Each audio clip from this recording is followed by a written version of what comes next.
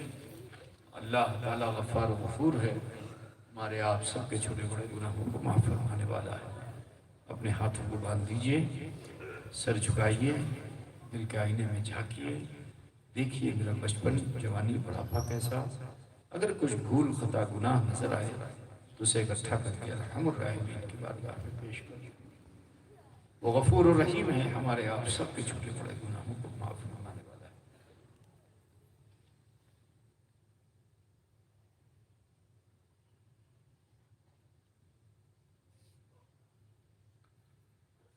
پڑھیے جیسے میں پڑھتا ہوں، بسم اللہ الرحمن الرحیم۔